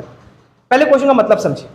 आपके पास एक ऐसे कॉपर वायर है, इसका एक्सिस है, इसके अलाउंग एक ऐसे सरफेस है, इस सरफेस में से कितना मैग्नेटिक फ्लक्स पास करेगा ये आपको कैलकुलेट करके निकालना है। अब सवाल आता है सर कहां तक, क्योंकि ये वायर आपका इनफाइनाइट है, बहुत लॉन्ग है, कहां तक जा रहा है वो भी नहीं पता, तो इस एरिया का भी लेंथ कहां तक जाएगा हमें नहीं पता, क्योंकि इसका ब्रेड तो हमें पता है जो इसका रेडियस है, लेंथ कहां तक जाएगा। ध्यान से देखो, मैं आपको बोला क्या है, पर यूनिट मीटर करना है, मतलब सिर्फ 1 मीटर के रेंज में करना है, मतलब इस एरिया का भी लेंथ क्या आएगा 1 मीटर, ब्रेड क्या आएगा कैपिटल आर। इतना समझ आया। अब एक चीज देखिए, करंट आपका मान लीजिए ऊपर की साइड फ्लो कर रहा है, मतलब ऐसे फ्लो कर रहा है, ये मैं इधर से दिखा रहा हूं। अगर करंट ऊपर की साइड फ्लो कर तो मैग्नेटिक फील्ड कैसे बनेगा, ऐसे बनेगा concentric circle, like this like this like this. और अगर आपने थोड़ा मैग्नेटिक फील्ड पढ़ रखा हो टॉपिक, उसमें एक टॉपिक आता है एम्पीयर सर्किटल लॉ, उसमें हमने पढ़ा था कि किसी कॉपर या किसी मेटल वायर के थ्रू अगर अंदर आप मैग्नेटिक फील्ड को चेक करोगे, देखो उसके अंदर भी मैग्नेटिक फील्ड होता है, बाहर भी होता है। अगर चेक किया जाए तो देखा गया, अगर मान लो ये मैग्नेटिक फील्ड का है एक्सिस है, ये आर का एक्सिस है, तो मान लो ये सरफेस है, सरफेस ये स्मॉल आर आपका रैंडम डिस्टेंस है, सेंटर से एक रैंडम डिस्टेंस है, ये सरफेस तक है, तो सरफेस से डिस्टेंस कितना आएगा कैपिटल आर, ये वाला लगा स्मॉलर देन कैपिटल आर और ये वाला ग्रेटर देन कैपिटल आर। तो देखा गया है सेंटर से, ये सेंटर से अगर मैं आगे की तरफ बढ़ूं, आपके मैग्नेटिक फील्ड का स्ट्रेंथ बढ़ता है, डायरेक्टली प्रोपोर्शनल होता है, सरफेस तक मैक्सिमम जाता है, फिर उसके बाद इनवर्सली प्रोपोर्शनल होता है। इसका मतलब है पहले मैग्नेटिक फील्ड मान लीजिए सेंटर पे 0 है, फिर बढ़ा, फिर और बढ़ा, फिर और बढ़ा, फिर और बढ़ा, फिर और बढ़ा, सरफेस तक आके रुक गया, जितना बढ़ना था बढ़ गया। अब सरफेस से बाहर अगर आप कॉन्सेंट्रिक सर्कल पकड़ोगे मैग्नेटिक फील्ड का, जो कॉन्सेंट्रिक सर्कल है, जो कॉन्सेंट्रिक सर्कल के शेप में है, उसका मैग्नेट क्या होता है, अब घटता जाएगा। सरफेस से जैसे बाहर जा रहे हो, सरफेस से जैसे बाहर जा रहे हो वो घटता जा रहा है, सरफेस तक बढ़ेगा, सेंटर में 0 है, सेंटर में 0 है, जैसे जैसे बढ़ रहा है वो बढ़ता जा रहा है, डिस्टेंस जैसे जैसे बढ़ रहा है वो बढ़ता जा रहा है, कैपिटल आर तक मतलब सरफेस तक बढ़ेगा, उसके बाहर जाओगे तो घटेगा। हमें तो बाहर जाना भी नहीं है, हमें तो सरफेस तक ही करना है, हमें तो सरफेस तक ही करना है। देखो ये अंदर जब होता है ना मैग्नेटिक फील्ड, कॉपर वायर के अंदर होता है, अंदर के मैग्नेटिक फील्ड का फॉर्मूला होता है mu naught upon 2 pi small i r upon capital r square. R मतलब वो वहां से लेकर अभी कहां तक का नाप रहे हो, मान लो आप या इस डिस्टेंस पे नाप रहे हो, इस जगह पे मैग्नेटिक फील्ड का स्ट्रेंथ नापना चाहते हो, तो वहां तक का distance small r, capital r आपका रेडियस है, म्यू नॉट जैसे आपको पता है। देखो काफी सारे बुक्स में ना वो सिर्फ म्यू नॉट लिखते हैं, लेकिन टेक्निकली स्पीकिंग आपको म्यू नॉट के साथ म्यू आर भी लिखना चाहिए, क्योंकि बेटा आप मटेरियल के अंदर काम कर रहे हो, यहाँ पे मटेरियल है, ये वैक्यूम नहीं है, स्पेस नहीं है। अगर आप बाहर काम करते तो चलो वहां पे मैं फिर भी मान सकता था म्यू नॉट, लेकिन आप मटेरियल के अंदर कर रहे हो। काफी सारे बुक्स में बेटा वो सब म्यू नॉट लिख के छोड़ देते हैं, लेकिन तरीका गलत है, आपको म्यू आर लिखना चाहिए, वो अंदर मटेरियल है। अब mu naught into mu r मिलकर क्या हो जाता है, म्यू नॉट क्या है, absolute magnetic permeability of free space, mu r है relative magnetic permeability of the material, और म्यू है absolute magnetic permeability of the medium, of the material. ठीक है, ये आपका आई अंदर से अगर देखा जाए, है ना। अभी तो इसका अच्छा एक बात बताइए, इससे हमें ये तो समझ आ रहा है कि मैग्नेटिक फील्ड आपका कांस्टेंट नहीं है, दिख रहा है, यूनिफॉर्म नहीं है, सेंटर से बाहर की तरफ जा रहा है, सरफेस तक बढ़ता जा रहा है, फिर उसके उस सरफेस से भी बाहर जाओगे तो आपका घटता जाएगा। मतलब बेटा आपका मैग्नेटिक फील्ड जो है बेटा नॉन यूनिफॉर्म है। अगर बेटा नॉन यूनिफॉर्म है उसका मतलब है बेटा phi is equal to b dot, इसमें काम चलेगा, इंटीग्रेशन मानना पड़ेगा। उसके लिए पहले आपको एलिमेंटल स्ट्रिप लेना पड़ेगा। मान लो यहाँ पे एलिमेंटल स्ट्रिप है जिसका थिकनेस कितना है डी आर है, और वो एक्सिस से कितने डिस्टेंस पे है, आर डिस्टेंस पे। मान लो यहाँ पे एक एलिमेंटल स्ट्रिप है जिसका थिकनेस है डी आर, और वो एक्सिस से कितनी दूरी पे है, आर डिस्टेंस पे। ठीक है, अच्छा तो वो ये है मान लो। अब आप निकालोगे फाई, फाई कैसे निकालोगे, बी डॉट डी है। अब मान लो अगर वो करंट ऐसे जा रहा है, ये ऐसे घूम के ऐसे जा रहा है ना, ऐसे घूम रहा है मैग्नेटिक फील्ड, ऐसे घूम रहा है, मतलब इस जगह से टेंजेंशियल देखा तो मैग्नेटिक फील्ड कैसे जा रहा है, ऊपर की तरफ जा रहा है, ऐसे घूम रहा है। तो इस मूवमेंट पे अगर वो सर्कुलर घूम रहा है कॉन्स्टेंट, उस मूवमेंट पे अगर आपको मैग्नेटिक डायरेक्शन पता करना तो क्या करना पड़ेगा, टेंजेंशियल देखना पड़ेगा। तो टेंजेंशियली ऊपर की साइड इसका डायरेक्शन है, एन कैप भी इसकी ऊपर ही ले लो, ये ओपन बाउंड्री है, ओपन प्लेन है, कौन सा बाउंडेड है, तो आप एन कैप कहीं भी ले सकते हो, तो आप ऊपर ही लो बेहतर है, नीचे लोगे फिर cos 180 के चक्कर में माइनस आ जाएगा, ऊपर ही रखो cos 0 रहेगा। मतलब b को आप खोल दो म्यू आई स्मॉल r नीचे 2 पाई कैपिटल R स्क्वायर। अच्छा डी ए को क्या लिखोगे बेटा, इस सरफेस का ये जो एलिमेंटल स्ट्रिप है उसका एरिया क्या आएगा बेटा, इसका ब्रेड्थ तो डी आर है थिकनेस, और लेंथ क्या है बेटा 1, क्योंकि बेटा हम यूनिट मीटर के लिए कर रहे हैं ना, स्टार्टिंग में याद करो हम यूनिट मीटर के लिए कर रहे हैं, वरना यूनिट मीटर के लिए नहीं करता हम, मुझे थोड़ी पता ये सरफेस कहाँ तक जाएगा खींचेगा, क्योंकि वायर भी काफी लंबा है तो सरफेस भी काफी लंबे तक जाएगा, मुझे पता थोड़ी नहीं होता, उसने बोल दिया यूनिट मीटर तभी मैंने इसका लेंथ 1 मीटर का लिया है। और cos 0 डिग्री, क्योंकि बी वेक्टर ऊपर के साइड, एन कैप भी ऊपर के साइड। अब देखो जो भी यहाँ पे वेरिएबल्स उसको बाहर निकालो, सॉरी कांस्टेंट जो उसको बाहर निकालो, तो वो आपका कांस्टेंट बाहर आ जाएगा, म्यू बाहर आ गया, आई बाहर आ गया, 2 पाई कैपिटल R स्क्वायर बाहर आ गया, cos 0 तो 1 हो गया, अंदर रह गया आर डी आर। अच्छा डी आर यहाँ पे वैरी कर रहा है, कहाँ से कहाँ तक जाएगा बेटा, डी आर यहाँ से लेके यहाँ तक कर रहे हो ना, स्ट्रिप पहले यहाँ का होगा, यहाँ का होगा, यहाँ का होगा, तो 0 से लेके कैपिटल आर, आप यहाँ पे भी लिख सकते हो 0 से लेके कैपिटल आर। अब इसका इंटीग्रेशन करो क्या हो जाएगा, स्मॉल r स्क्वायर बाई 2, यहाँ पे mu naught i upon 2 pi capital R square, ये 0 से लेके कैपिटल R, एक बार capital R square minus 0 square तो क्या हो जाएगा आपका 2 पाई कैपिटल R स्क्वायर। अच्छा ये 2 एक काम करो आप 4 लिख दो, और यहाँ पे capital R square minus 0 square मिला के आपका हो गया capital R square, capital R से आपका कट गया, तो क्या आया बेटा म्यू आई अपॉन 4 पाई, मतलब ये कंप्लीटली बेटा एक कांस्टेंट वैल्यू है, ध्यान से देखो ये कंप्लीटली एक कांस्टेंट वैल्यू है, म्यू भी कांस्टेंट है, आई भी कांस्टेंट है, 4 पाई भी कांस्टेंट है, कंप्लीटली कांस्टेंट वैल्यू है। और इसका एस्टिमेट क्या आएगा बेटा, आधे बच्चे लिख के बैठ जाते हैं सर वीबर नहीं बेटा, ये सिर्फ मैग्नेटिक फ्लक्स नहीं है, magnetic flux per unit length है। अब वो लेंथ कितना है metre, 1 metre per unit length है, 1 मीटर है, तो आपको क्या लिखना पड़ेगा वीबर पर मीटर, ये सिर्फ वीबर नहीं है, वीबर पर मीटर है, magnetic flux per unit length या पर यूनिट मीटर है, ठीक है। चलिए इसको लिख लीजिए। अच्छा देखो बेटा, ये इस लेक्चर का आज का लास्ट का क्वेश्चन है। देखो आपके पास वाले करंट जा रहा है, एक वायर है, इनफाइनाइट वायर है, लॉन्ग वायर है, उसमें से करंट जा रहा है आई, ठीक है। उसके बाजू में एक मेटालिक लूप रखा गया है जो स्क्वायर शेप का है, जिसका एज है एल, मतलब एल एल एल एल चारों तरफ से उसका लेंथ क्या है एल है। आप कह रहे हैं अच्छा, और ये ए डिस्टेंस की दूरी पे है, ठीक है, स्मॉल डिस्टेंस की दूरी पे कह रहे हैं calculate 5e through the square metallic frame due to current i in long wire, मतलब इसमें जो करंट फ्लो कर रहा है उसके कारण इसमें से कितना फ्लक्स पास करेगा। क्योंकि देखो अगर इसमें से करंट ऐसे फ्लो कर रहा है मतलब इसमें से मैग्नेटिक फील्ड अंदर घुसेगा, और मान लो यहाँ से मैग्नेटिक फील्ड घुस रहा है कॉन्सेंट्रिक सर्कल के फॉर्म में, फिर यहाँ से जो घुस रहा है वो थोड़ा कम होगा, यहाँ से जो घुस रहा है थोड़ा कम होगा, वहां से जो घुस रहा है थोड़ा और कम होगा। क्यों? क्योंकि बेटा जितना दूर जाएगा वो कम होएगा ना। बोले सर लास्ट वाले क्वेश्चन में तो आपने बोला था कि सर बढ़ेगा, अरे बाबा वो वायर के अंदर था, अंदर जैसे मान लो सेंटर से सरफेस तक करता है तब वो बढ़ता है, डायरेक्टली प्रोपोर्शनल होता है। अभी ये लूप तो बाहर है, ये तो वायर है, ये बाहर की बात कर रहा हूँ, यहाँ पे तो इनवर्सली प्रोपोर्शनल होता है, तो जितना वो दूर जाएगा मैग्नेटिक फील्ड क्या होता जाएगा, कम होता जाएगा, रेडियस इसका जितना बढ़ता जाएगा। आउटसाइड की बात कर रहे हैं ना, तो पहले फर्स्ट पार्ट में कह रहा है कि इस पोजीशन पे ऐसे रखा हुआ है तो इसमें से कितना फ्लक्स पास करेगा। देखो बेटा बी आपका अगेन क्या है बेटा, बी तो बेटा आपका नॉन यूनिफॉर्म है ना, बी आपका नॉन यूनिफॉर्म है, तो कैसे करें, इंटीग्रेशन करना पड़ेगा। यहाँ पे एक एलिमेंटल स्ट्रिप मान लो, इसका थिकनेस है dx, और आपका मान लो यहाँ से लेके यहाँ तक की दूरी है, बिल्कुल वायर से लेके यहाँ तक की दूरी है x, इसका लेंथ कितना आएगा बेटा l, क्योंकि स्क्वायर है ना चारों तरफ से, उसका लेंथ क्या है l है, तो इस एलिमेंटल स्ट्रिप का भी लेंथ क्या आएगा l, ओके। अच्छा हमें क्या पता है बेटा, जब आपके पास कोई वायर इनफाइनाइट होता है और यहाँ पे मान लो किसी डिस्टेंस पे r डिस्टेंस पे आप निकालना चाहते हो आपका मैग्नेटिक फील्ड कितना आएगा, तो मैग्नेटिक फील्ड का फॉर्मूला होता है आउटसाइड द वायर, अभी इनसाइड द वायर नहीं है, वायर है इसका आउटसाइड की बात कर रहे हैं, उसका फॉर्मूला होता है mu naught i upon 2 pi r, जिस दूरी पे आप निकालना चाहते हो, ओके। अच्छा पहली बात तो बेटा करंट अगर ऐसे जा रहा है मैग्नेटिक फील्ड अंदर जाएगा, अंदर जाएगा, और एन कैप क्या ले आपकी मर्जी, ये जो आपका प्लेन है ये बाउंडेड तो है नहीं, मान लो एन कैप अंदर की तरफ है क्योंकि बाहर की तरफ लोगे फिर 180 डिग्री आ जाएगा, बी भी अंदर, एन कैप भी अंदर, तो कॉस 0 डिग्री कर देंगे, 1 हो जाएगा।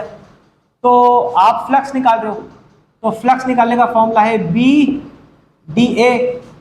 अब बी क्या लिखोगे बेटा, म्यू नॉट आई अपॉन 2 पाई। अब ये दूरी कितनी है बेटा, यहां से पास कर रहा है, ये वो इलाका है ना जहां पे आप देखना चाहते हो, ये यहां से वायर से कितना दूर है, x की दूरी पे है, तो आप r मत लिखना, वायर है एक सर्टेन डिस्टेंस x है, वहां पे मैग्नेटिक डायरेक्शन क्या आएगा, घूमेगा तो कॉन्सेंट्रिक सर्कल के फॉर्म में।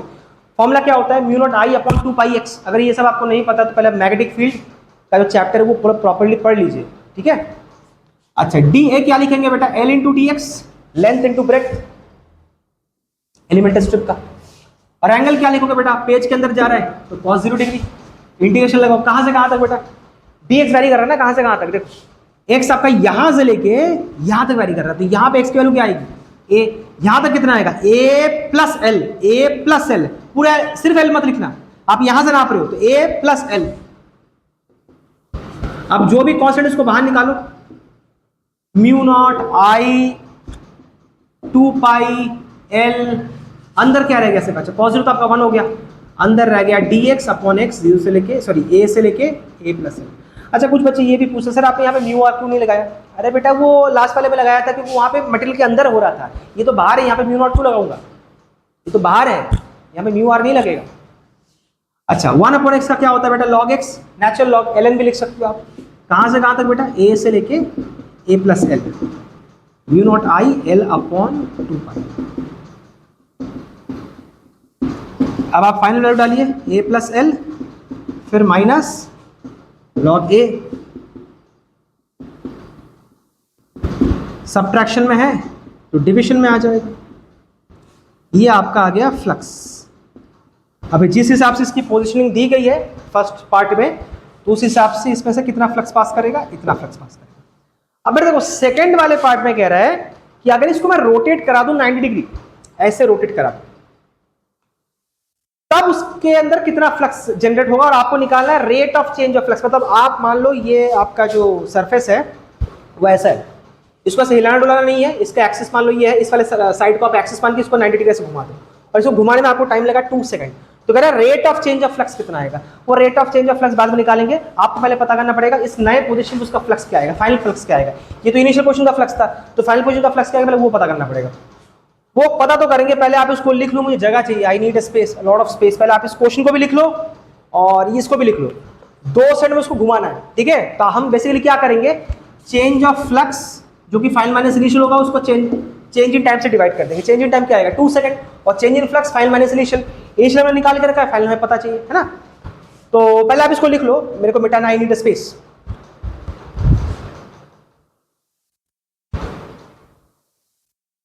हाँ तो बेटा अगले पार्ट में आपको क्या करना था, इसको 90 डिग्री ऐसे रोटेट कराना था, है ना। सपोज कीजिए कि आपका भी सरफेस ऐसा है, इसको आपने 90 डिग्री से रोटेट कराया है, ठीक है। अब देखिए दिखेगा कैसे, इसका ये जो एक्सिस है हिलेगा नहीं, ये ऐसा एक्सिस है, ए डिस्टेंस पे ही है, ऐसे मुड़ जाएगा 90 डिग्री, मतलब अभी डिस्टेंस इसका ए ही रहेगा।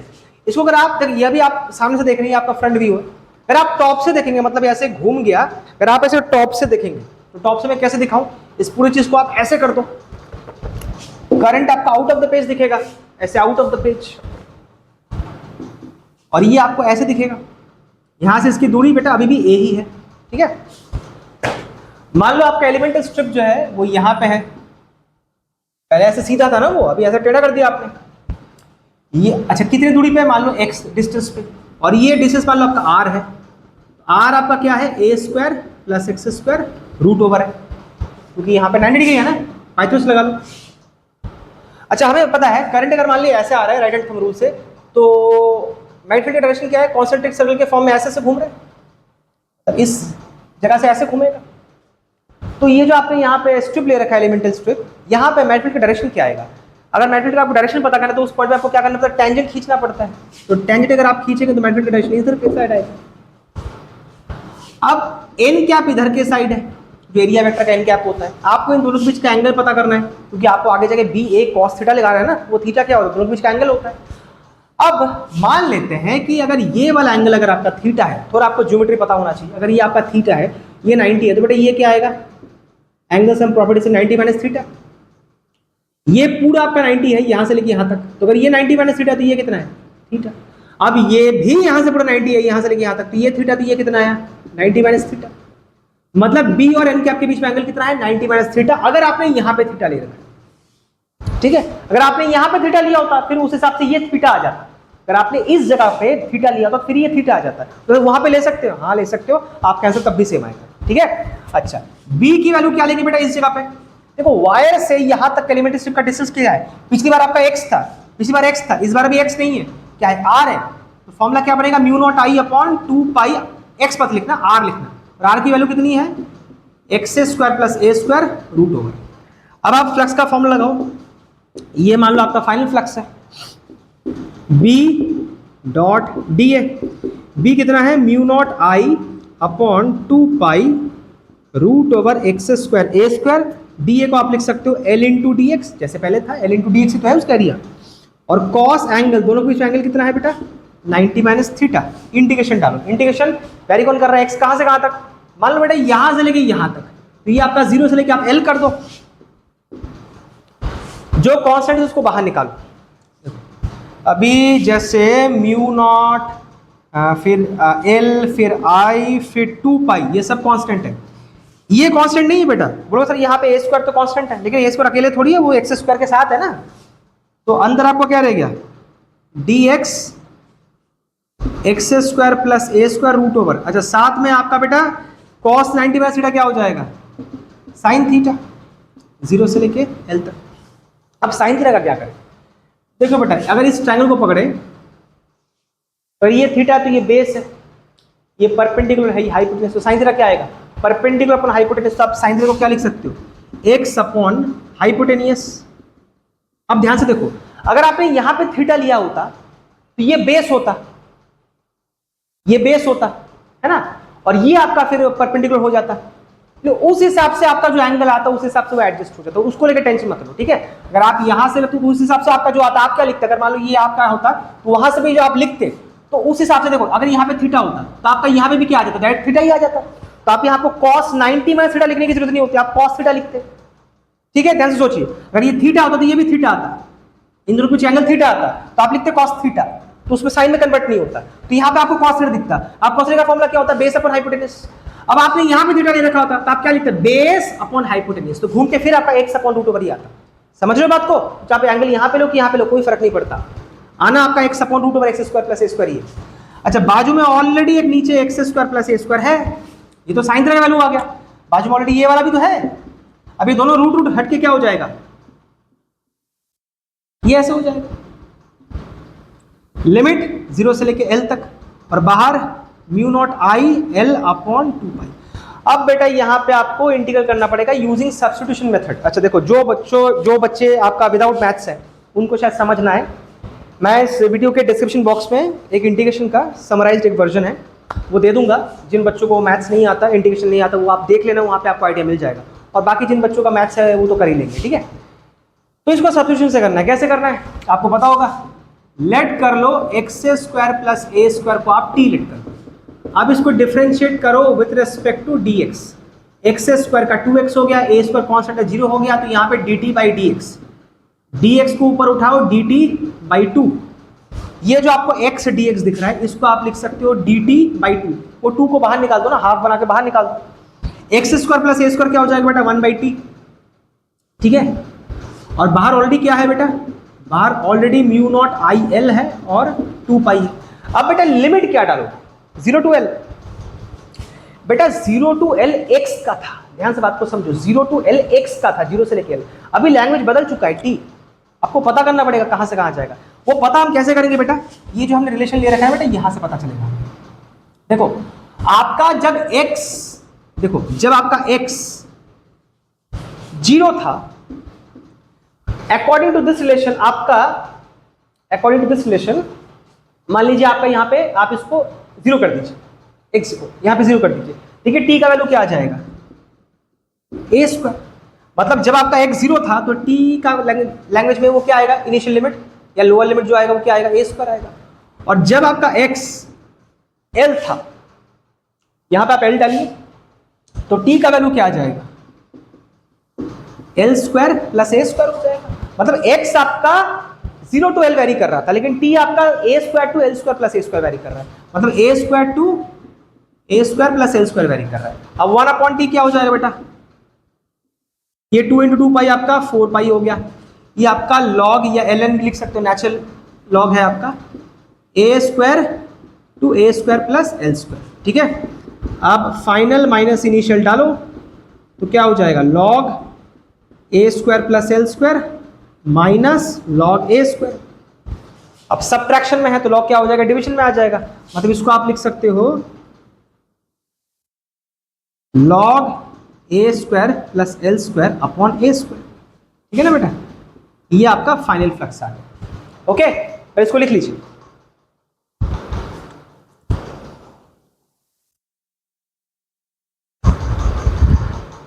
अच्छा, अब आपको निकालना क्या बेटा, चेंज इन फ्लक्स निकालना है, rate of change of flux निकालना है ना, इन 2 सेकेंड। तो वो कैसे निकालेंगे, rate of change of flux आप लिखोगे delta phi upon delta t. Delta phi क्या होगा बेटा, final flux minus initial flux, और टाइम का डिफरेंस क्या है 2 - 0, 2 सेकंड में घुमा ना, तो 2 - 0 तो उसको आप 2 ही लिख सकते हो। अच्छा, फाइनल फ्लक्स कितना आया बेटा आपका, ये mu naught i l upon 4 pi log a square plus l square upon a square, है ना। अब उधर जगह नहीं हो रहा, मैं नीचे लिख रहा हूं, माइनस पाई भी क्या था चेक करके देखो, mu naught i l upon 2 पाई था, और साथ में लॉग ए प्लस एल अपॉन ए। अपॉन में क्या आ रहा है बेटा, 2 आ रहा है, ओके। अच्छा, थोड़ा ये वाला आप नोट डाउन कर लीजिए, इस जगह पे मेरे को जगह चाहिए, स्पेस चाहिए। लिख लिया, स्क्रीनशॉट ले लिया। अच्छा, अब देखो दोनों जगह से आप पहले mu naught i L by 2 pi common निकालो। एक काम करो, हाँ चलो आप एक काम करो, 4 पाई कॉमन निकालो, लो।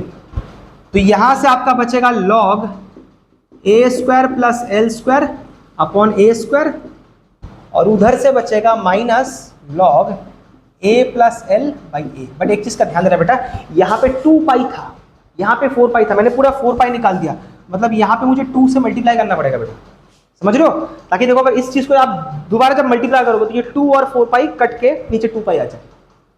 और अपॉन में क्या था, 2 था, टाइम का डेल्टा टी का, उस 2 को उठा के आप यहीं पे डाल दो। अच्छा, अगर आपको लॉग का नॉलेज है, अगर लॉग के बाहर यहाँ पे पावर है, ये पावर बेटा इसके सर पे चढ़ जाता है, इस 2 को आप यहाँ पे उठा सकते हो, okay. Mu naught i L ये हो जाएगा आपका 8 पाई। अब देखो लॉग फिर से ये माइनस ये हो रहा है। अच्छा, जब आप स्क्वायर कर रहे हो तो बेटा इसका भी स्क्वायर होगा, फिर ए का भी अलग से स्क्वायर हो जाएगा। अब लॉग समथिंग माइनस समथिंग क्या हो जाएगा, डिवीजन में आ जाएगा। तो a square plus l square upon a square upon a plus l का स्क्वायर अपॉन ए स्क्वायर, ये पूरा डिवीजन हो जाएगा। अब देखो ए स्क्वायर कट जाएगा,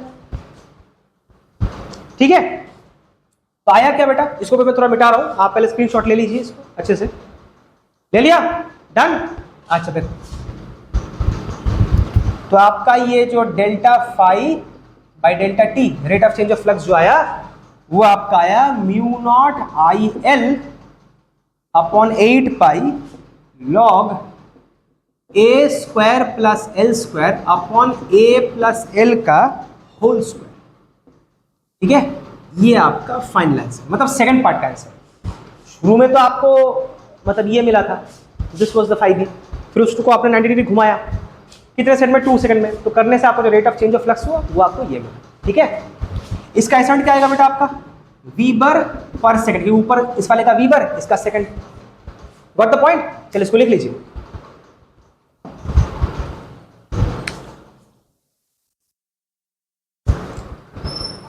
हाँ, तो आज का टॉपिक यहीं तक का था, ओके। पढ़ते रहिए, प्रैक्टिस करते रहिए, कुछ डाउट्स है तो आप बेझिझक कमेंट बॉक्स पे बता सकते हैं, मैं उसको उसके रिगार्डिंग वीडियोस अपलोड कर दूंगा।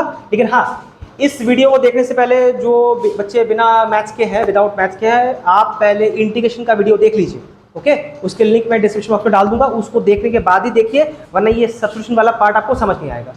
Got the point. चलिए प्रैक्टिस करते रहिए, तब तक के लिए चलिए बाय।